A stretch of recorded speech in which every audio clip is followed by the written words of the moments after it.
And this diet has its severe problems. で、これには実際大変な問題があるんです。One meta-analysis of four large cohort studies with more than 200,000 people. ある大きな、4つの、研究ですね、データを集めて、これになる20万人の人たちのデータを集めて分析しました。Showed that people who follow a low carbohydrate diet have a 31% higher risk of dying from any cause compared with people who eat a lot of carbohydrates. で、この人たちをですね、ちょっと長期に追跡してみますと、炭水化物を減らして、その他のものが多くなるとですね、普通の人たちより死亡確率が 31% 高くなっているそうです。And why did these people die on a low carbohydrate diet? なぜその低糖質の、食事すると、健康に悪いのが早く死ぬんでしょうか？ They had a 14% higher risk of dying from cardiovascular disease. そして心臓病のですね、心臓発作などの、リスクはですね、14% も死亡率が高くなります。And a 28% higher risk of dying from cancer. そして、がんによる死亡率がですね、28% も高くなるようです。What about the risk of diabetes? で、糖尿病のリスクどうでしょうか？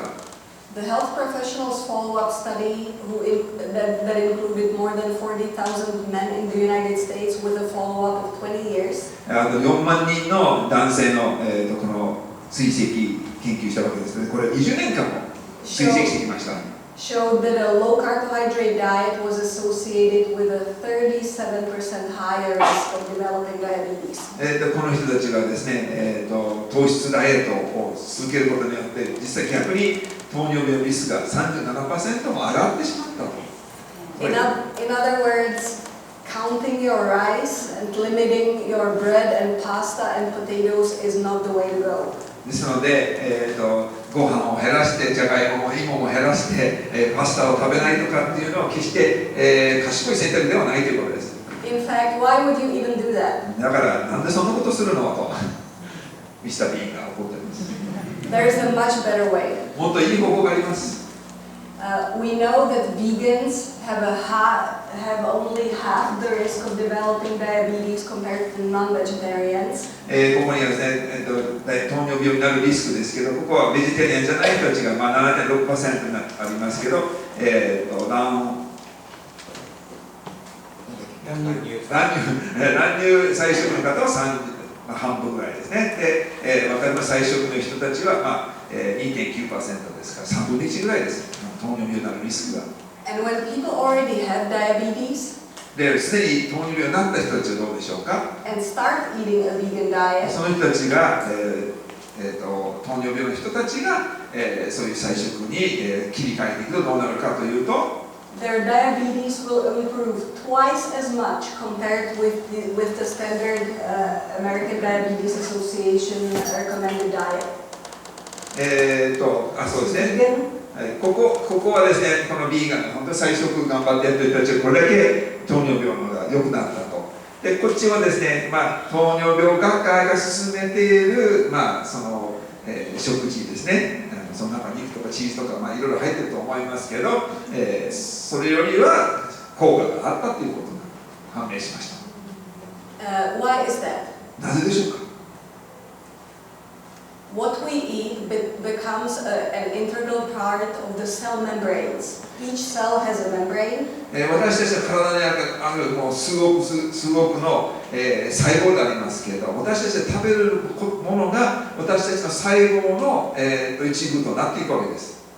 And the fat that we eat becomes an integral part of the cell membranes. で、私たちが食べるこの脂肪ですね、いろんな油を食べるわけですけど、その油の種類によってその油が細胞の膜の中を形成するわけです。When we eat a lot of plant foods that contain polyunsaturated and monounsaturated fats, then the cell membrane will become more flexible. 私たちがですね、こういう、植物系の、食べ物、そこに入っている自然な油を食べますと、私たちの、細胞膜がですね、非常に柔らかく柔軟なものになっていくわけです。But the saturated fat in animal products will make it more rigid. でところがこの動物性にあるいろんなその油はですね、その油を取るとその細胞膜が非常に硬く、なっていくわけです。硬いものになっていく。Now, why is it important for diabetes? なぜではこれが、糖尿病の方にどれが重要なのでしょうか。The insulin receptor is embedded in the cell membrane. でこのインシュリンのですね、受容体っていうのはその細胞膜の中に、埋め込まれているわけですけど、And if people eat meat and a lot of animal products, the cell membrane will become rigid, and the insulin receptor it will cause insulin resistance. The cell will not be responding to insulin that well. でその、要するに飽和脂肪酸ですね、動物由来の油をたくさん食べていますと膜が硬くなってそのインシュリンの受容体がですね機能が落ちていくわけです。People with diabetes don't only have high blood sugar, but a diabetes signature is on each single cell membrane. 糖尿病の人っていうのは、血液の中の糖が高いだけではなくそれぞれの皆さんの中の細胞の中にですね、この糖尿病というなんか象徴がそこにも埋め込まれているみたいです。That means if you give me, for example, your hair and I will analyze it, I can tell if you have diabetes or not. で、私はですね、皆さんの体の一部、血液の血糖値とかじゃなくて細胞を調べると、あなたが糖尿病であるかどうかが、どの体の細胞から調べて分かるらしいです。The specific diabetes signature consists of a high content of palmitic acid, which is one of the saturated fatty acids found in animal foods. ここにパルメリックアシッドっていう脂肪酸ってあるんですけど、これはですね、飽和脂肪酸の一種ですけど、それ以上に高い細胞の中ね。And a low content of linoleic acid, which is found in plant foods. そしてレノレイクアシッドですね、飽和脂肪酸じゃなくて不飽和脂肪酸の種類がですね非常に低くなる。この比率が、バランスが悪い。So what would happen if we excluded all the animal products that contain all the saturated fatty acids, and if we ate only plant foods? でもし私たちがこういう動物由来の食事を極力減らしていって植物性のものに切り替えると細胞膜はどうなっていくんでしょうか。We found out that the vegan diet increased the linoleic acid content in the cell membranes. このレノレイクアシッドですね、この脂肪酸ですけど、これは動物由来のもの、実際細胞膜でもこれ増えていくということが分かりました。And this increase was associated with a loss of visceral fat, a reduction in visceral fat. でそうすることによって比例して私たちの中の、内臓脂肪が下がっていくということが判明しました。And improvements in insulin sensitivity. そしてインシュリンの効き具合も良くなった。In other words, the vegan diet was a magic eraser that erased the diabetes signature from the cell membranes. なので、ここにあるその植物性の食事によって細胞の中にある、その糖尿病のですね象徴をですね消しゴムのように消してくれる。When I finished this study, 私はこの研究を終えたときに、these findings completely blew my mind. これも私も大変驚きました。It's not only about the sugar levels. それはね、私たちの血糖値だけの問題ではないと。The vegan diet is so powerful that it affects each single cell in your body. でこの菜食というのは私たちの体の中の細胞一つ一つにいい影響を及ぼしてくれるということです。Some of the choices that we make in life have terrible consequences. 私たちの人生の中でいろんな決断、選択によってひどい結果をもたらすことがあります。Thankfully, in skillful hands, even a hopeless cause may be saved sometimes. ところがですね、うまくやっていろんな指導をやって変えていけば、これがまた改善される、復活することができます。As people are gaining weight, this places a huge demand on their insulin-producing beta cells. 人は、どんどん体重が増えることにね、正常からオーバーウェイトになって、そして肥満になっていくと糖尿病になっていくという段階がありますが、And by the time type 2 diabetes is diagnosed, half of the beta cells are gone, they're dead. 私たちの膵臓にですね、ベータ細胞ですね、インシュリンを分泌する細胞がベータ細胞なんだけど、もう糖尿病になった時点でもうその細胞が半減してしまうということがあります。And it's a huge industry to find a medication that will at least slow down the decline of the で、今は beta ですね、 cell この function. 医療のこの薬品会社はですね、もう本当に躍起になって、この、ベータ細胞がですね、減らないようにどうすればいいかと一生懸命みんな、研究しているわけです。And while some medications may be better than others, all of them, regardless which one you use, will lead to a decline in beta cell function. で、これらのいろんな薬がいろいろありますけれど、もう時間が経つにつれて、このベータ細胞がじわじわと下がって、数が下がっていくということです。So we need magic here. 私たちはもうだから魔法が必要です。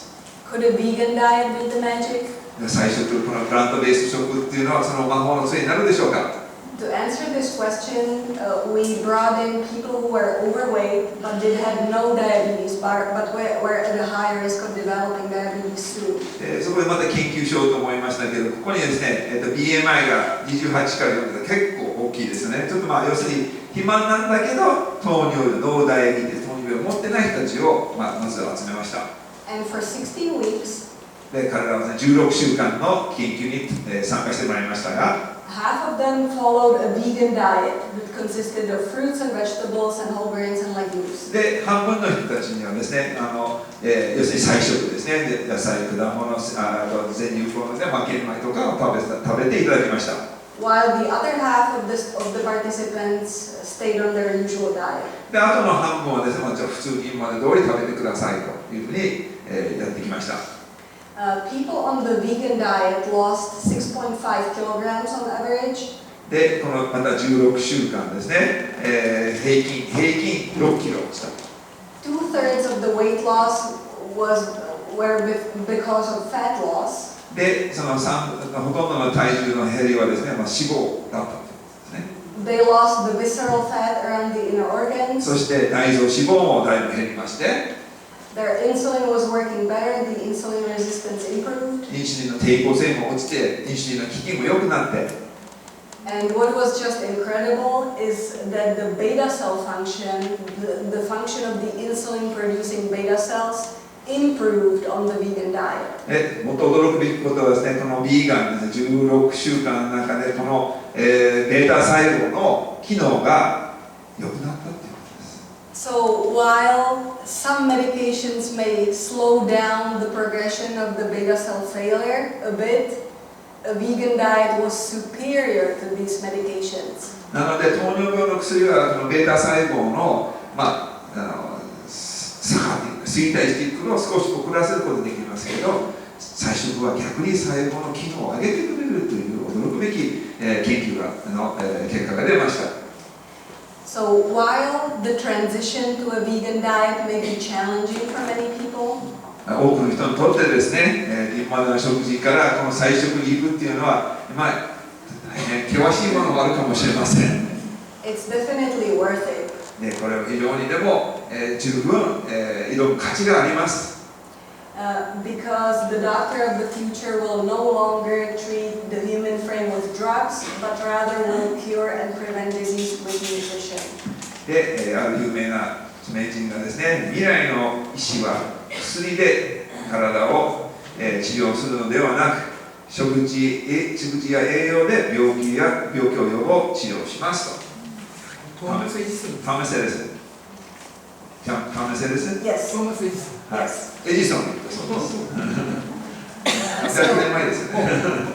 So a vegan diet really works wonders. ですので、この菜食っていうのはですね、この植物性の、食事ですね、土台性食事が非常に、奇跡的なことを結果をもたらしてくれます。It's a diet that has been given us by our Creator. で、この食事の方法って私たちが作った神様が示してくれた食事の方法です。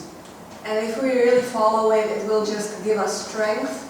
で、これをやれば私たちが力が出てきます。It'll improve our metabolism. 私たちの代謝も良くなります。It will make our heart work better. 私の心臓の機能も良くなります。It's good for the immune system. そして免疫も良くなります。It's good for the gut microbiome. そして腸内細菌のあれね、とてもいいです。All the health conditions that we struggle with as humanity 私 can be helped with a vegan 今の diet. 人類がみんな今苦しんでいる多くの病気の予防と治療になるのではないでしょうか。Thank you, and now it's time for your questions. はい、ありがとうございます。ご清聴ありがとうございました。昨日ですね、珍しく日本人グループと珍しく、質問がいっぱいありました。先生大変喜んでおりましたけど、何か、質問、あるでしょうか。聞きたいこと。先生も今日で終わりですので、日曜日を書いちゃいますけど、何か質問したいことないでしょうか。何か。Jack, Dr. Jacobson. Any comments to make about artificial sweeteners in the microbiome? Yes. ではですね、人工甘味料ですね、よくありましたね、ノンシュガーとかって言われて甘いです。あれは、腸内の細菌にとってどんな影響があるんでしょうか。That's a great question. いい質問ですね。Many people choose Coke Zero 多くの人はですね、コカ・コーラゼロとか as a healthy option. それが健康的な、選択として、そういう飲み物を選ぶ人もいます。ノンシュガーってやつですね。But studies have shown that it disrupts the gut microbiome. ところがその研究によりますと、それらの、その人工甘味料がですね、私たちの腸内の細菌のバランスに悪影響があるらしいです。Last week, just before I left the United States, one study was published. 私がアメリカ先週出てきましたけど、その直前にアメリカにある研究発表がなされてました。That showed that one of the artificial sweeteners called erythritol increases the risk of heart disease. という人工甘味料がアメリカにあるわけですから、これを、実際はですね、心臓病のリスクを上げてしまうという研究発表が出ています。So it looks like the evidence is pointing in the direction that even the artificial sweeteners are not a good choice. なので、その人工甘味料をですね、ノンシュガーのあれを、使うのはあまりいいとは言えないということです。それなりのリスクと危険性がある。まだ、Still, there's more coming out. Yes. They're not hasn't been done in a long time. Absolutely. まあどんどんいろいろなものが出てきてますけどね、みんな痩せたいからその出てるんだけど、長期にわたるところまだ分かってないということです。なので、まあ今のところは避けた方がいいだろうと。The skeptics are still saying we don't know if the gut microbiome disruptions will really, causatively cause the increase in heart disease. So we still need longer-term studies. まあその人工甘味料は実際はその腸内細菌をちょっとバランス崩せるのは分かってるけど、でもその結果病気になることはまだ判明はしてないです。というまあ懐疑的にですね、大丈夫という人たちはそこまで言うわけですけど、まあ。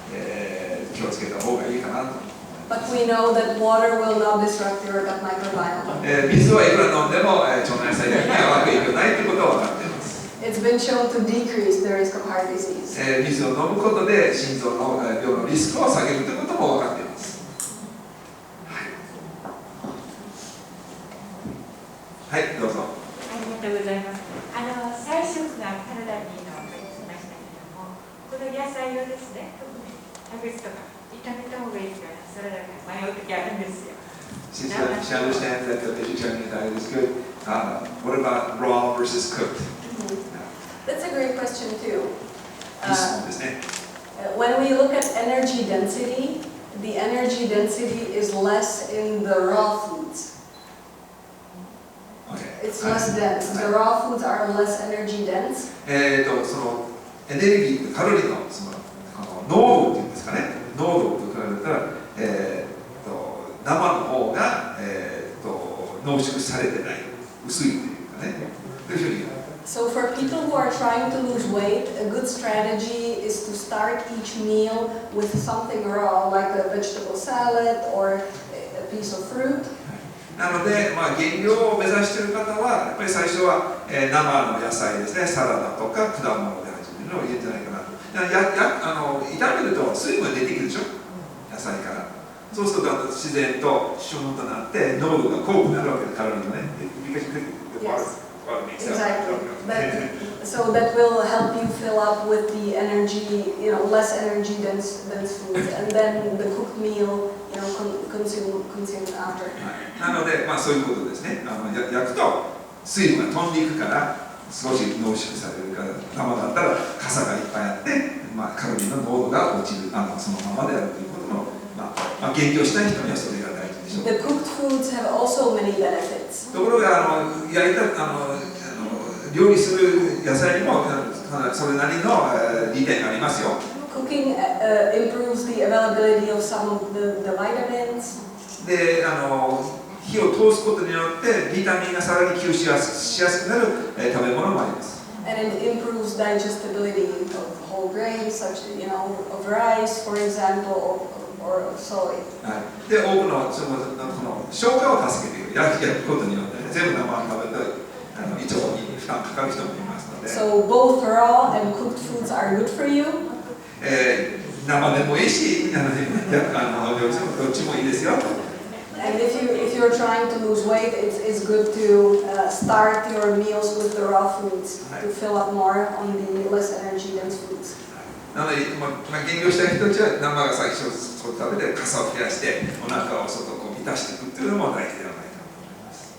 はい、ありがとうございます。いい質問でした。Thank you。はい、他には、はい、後ろに。すみません、ありがとうございました。細胞がベジタブル、菜食で生き返っていくっていう話をされていましたが、どのぐらいのターンオーバーっていうか、どのぐらいで新しくなっていきますか？ Okay, so you talked about eating the vegetarian plant-based diet, improving the cells. Yes. Okay. How long will it take for the kind of turnover to get a complete turnover? We saw the biggest difference was seen in 3 months. 一番大きい最大の効果は3ヶ月。 So we know that 3 months is sufficient. Most of the cells will be renewed in 3 months. 人間の細胞っていうのは大体3ヶ月経てば全部もう全部人中してる。Some organs will take longer, some organs take less, but in 3 months most of the cells will be renewed. 臓器によってですね、もちろん入れ替わりが違いますから、代謝が違いますけども、大体3ヶ月すればもう体全部の細胞が新しくなっていくという。In fact, some studies have shown that these changes happen pretty quickly after each meal. Once we eat a meal, only a few hours after, you can study the difference in the cell membrane composition. ところがですね、場合によってはですね、よく見たらもう食べたその瞬間からいくつかの細胞がもうすでに変わり始めているということも分かるらしいです。So it's important to be consistent. なので、なるべくなんていうかね、ぶれないで。One meal after another for 3 months will make a huge difference. はい、だから頑張って3週間やればかなり細胞が生き返るというかね、いい風に変わっていくということだと思います。Most of the studies are like 16 weeks. Yes. That's 4 months. 3, 4 months, 6大 months. 体研究見ましたら大体12週、16週だから大体3ヶ月、4ヶ月のスパンで研究でしたよね、ほとんどのデータはね。だから3、4ヶ月頑張って本当に体のこの効果が見られるのはそのぐらいだということですね。はい、はい、どうぞ。骨粗しょうと診断されてますけれども、生野菜かまたお料理した野菜か果物か、具体的にどっちの方をいただいて骨粗しょう回復するようにした方が。She has been diagnosed with osteoporosis, so she's wondering what types of foods, cooked versus raw versus fruits, which do you think would be better for the osteoporosis? That's an excellent question. いい質問です。Many people think that for osteoporosis, you need to eat a lot of dairy and a lot of cow's milk. 多くの人がですね、骨粗しょう症のためにですね、カルシウムのためにこの乳製品をたくさん取らなきゃいけないと、指導されている人たちがいると思います。そう思っている人がたくさんいます。But the scientific evidence shows that the more dairy you consume, although you increase your calcium intake, you also increase the phosphorus intake. ところがですね、乳腺炎というのは確かにカルシウムの摂取が増えます。でも同時にリンというものですね、それもが増えていきます。And you also increase the animal protein intake. そして当然動物性のタンパク質も増えていきます。The animal protein will break down and will cause the formation of more acids that will cause calcium loss in the urine. そしてその動物性のタンパク質を取ることによってその、消化するその過程においてですね、このカルシウムの吸収を妨げるんですね。そのおしっこが出ていくっていうね、吸収が動物性のタンパク質がカルシウムの、その吸収を、妨げるということになります。So dairy is not a good source of calcium for people with な osteoporosis. ので、骨粗しょう症の方にはですね、乳製品は逆に勧められません。The superfoods foods for people with osteoporosis are green leafy vegetables and beans. そしてですね、骨粗しょう症のカルシウムが欲しい人に大切なのは、青い葉っぱですね、青い野菜ですね、葉っぱのある野菜と、豆、豆ですね、豆でそのカルシウムが、良質なカルシウムがそこに含まれているということです。They contain a lot of calcium, そこにはカルシウムいっぱい入っておりますが、 but very little phosphorus. そこにリンは少なく、 There's no animal protein that would cause the calcium で loss. 動物性タンパク質がないから、そのカルシウムの吸収を妨げるものもないと。They also contain magnesium, which is helping the bones as well. そしてその植物の中にはマグネシウムも入っている。マグネシウムがそのカルシウムの吸収を助けてくれる。So leafy greens and beans are the superfoods. ですので青い葉っぱの野菜ですね、ほうれん草とか、青菜とかいろいろありますよね。そういう類が、豆がいいんじゃないでしょうかと。はい。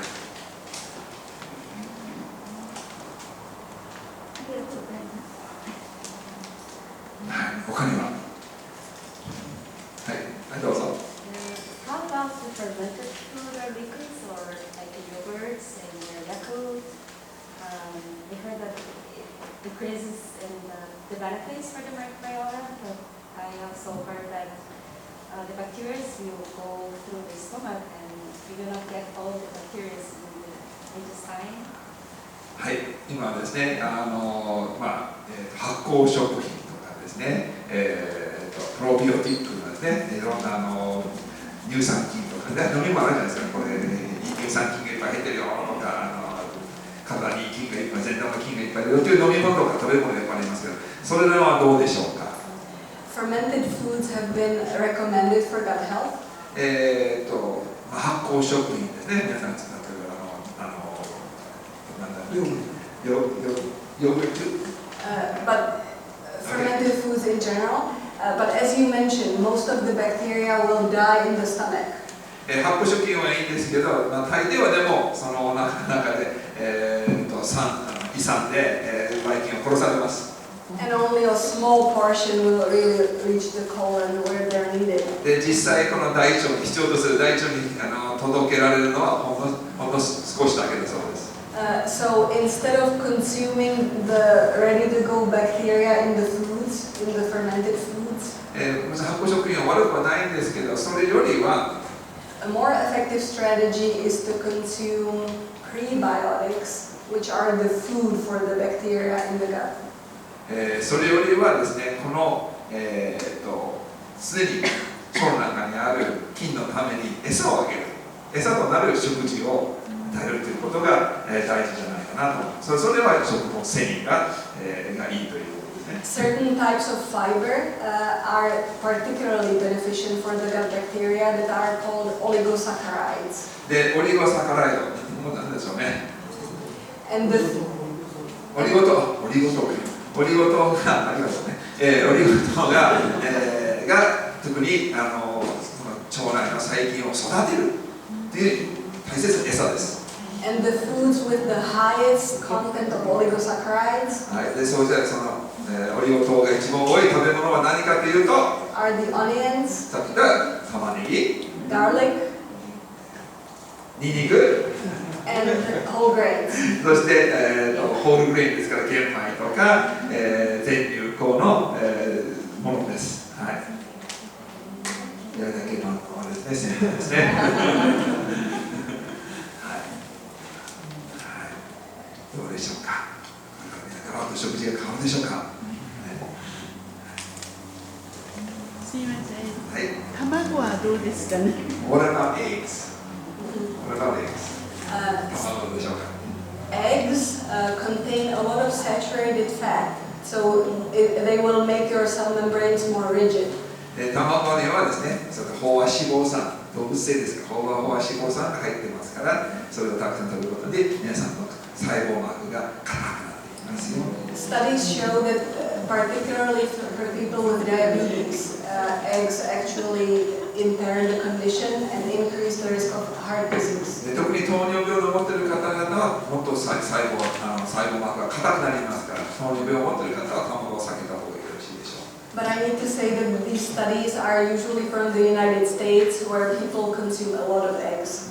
でこれ研究はですね、このアメリカ人のベースですので、アメリカ人は特に卵をとってもたくさん食べますので、それを食べている日本人と比較するとどうかなと思います。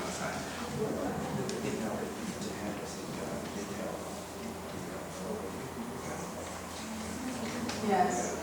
Sometimes eggs are promoted because to add protein to the diet.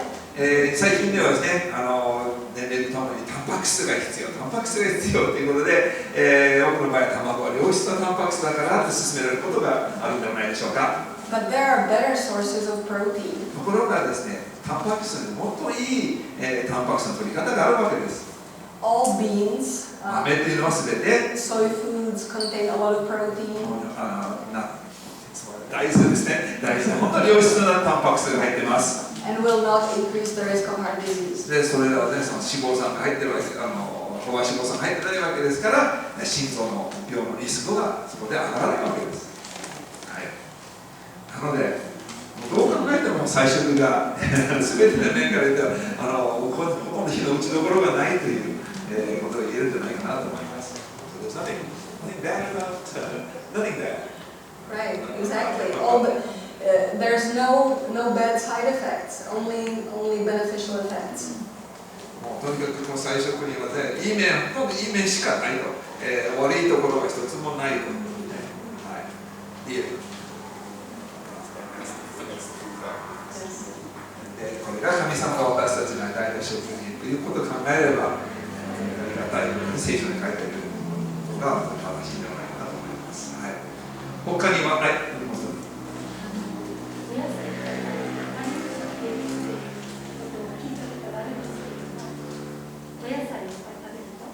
いっぱい、ごめんなさい、ちょっとごめんなさい。野菜いっぱい食べるとカリウムが増えると聞いたんですけれども。カリウムが増える。はいはい。それにはどうなんでしょう。So if you take too much, eat a lot of vegetables, then your potassium tends to go up. What about that? For people who have kidney disease, they may need to be a bit careful about the foods that contain a lot of potassium.